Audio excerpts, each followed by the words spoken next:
Kecerdasan buatan atau AI itu bukan lagi cerita masa depan. AI udah ada di sini, sekarang, dan siap mengubah total cara kita melayani publik. Mulai dari penyaluran bantuan sosial sampai tata kota, AI bakal jadi bagian dari hampir setiap keputusan.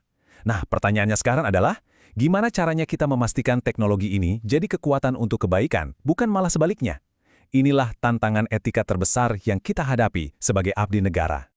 Pertanyaan di layar ini adalah inti dari semua pembahasan kita. Sebagai aparatur sipil negara, kitalah yang ada di kokpit, yang memimpin perubahan ini. AI memang menjanjikan efisiensi yang luar biasa.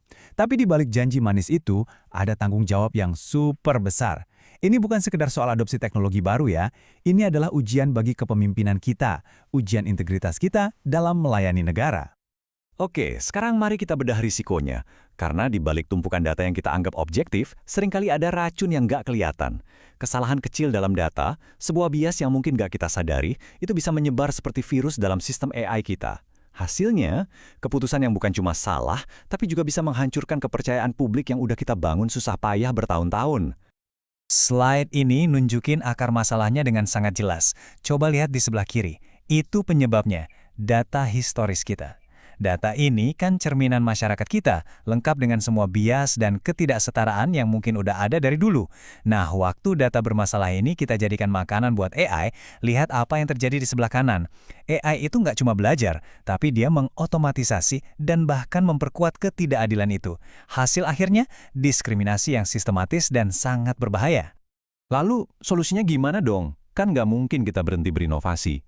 Jawabannya terletak pada pembangunan fondasi yang kokoh. Ada 3 pilar etika yang wajib. Hukumnya mutlak, menjadi dasar bagi setiap sistem AI yang kita kembangkan dan kita pakai di sektor publik. Nah, ini dia ketiga pilar itu. Keadilan, transparansi, dan akuntabilitas. Ini bukan cuma istilah teknis yang keren ya. Ini adalah kompas moral kita. Anggap aja 3 pilar ini sebagai penentu. Apakah AI yang kita bangun nantinya akan melayani publik dengan baik, atau justru malah merugikan mereka? Yuk kita bedah satu persatu. Pilar pertama, keadilan. Artinya apa? Artinya, kita harus secara aktif merancang dan menguji sistem AI kita untuk memastikan hasilnya nggak merugikan kelompok manapun. Entah itu berdasarkan gender, suku, lokasi geografis, atau faktor lainnya.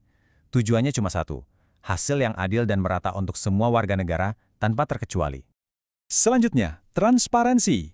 Coba bayangkan sebuah sistem AI menolak permohonan izin usaha seorang warga. Warga itu kan berhak tahu, kenapa permohonan saya ditolak. Transparansi artinya kita nggak boleh membiarkan AI jadi semacam kotak hitam misterius. Prosesnya harus bisa dijelaskan dan dipahami, baik oleh kita sebagai operator maupun oleh publik yang kena dampaknya. Ini kunci utama buat membangun kepercayaan. Dan pilar terakhir yang paling krusial, akuntabilitas. Kalau sistem AI bikin kesalahan fatal, siapa yang tanggung jawab? Jawabannya nggak boleh, ya kan algoritmanya begitu. Harus selalu ada manusia atau institusi yang ditunjuk dengan jelas sebagai penanggung jawab akhir. Tanpa akuntabilitas, sistem secanggih apapun bisa jadi ancaman. Oke, prinsipnya kita udah paham ya. Keadilan, transparansi, akuntabilitas. Sekarang gimana caranya kita menerjemahkan prinsip-prinsip luhur ini jadi langkah-langkah yang nyata di lapangan? Yuk kita geser dari apa ke bagaimana.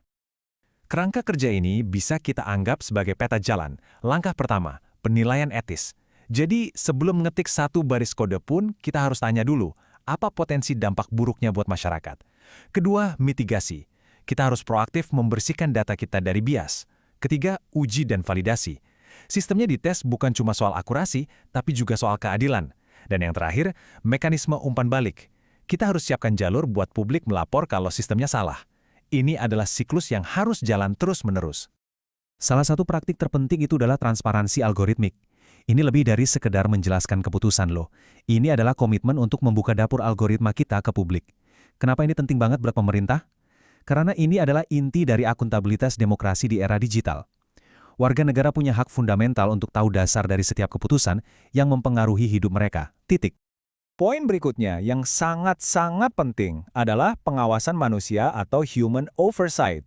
AI itu harusnya jadi asisten kita yang cerdas, bukan hakim yang absolut.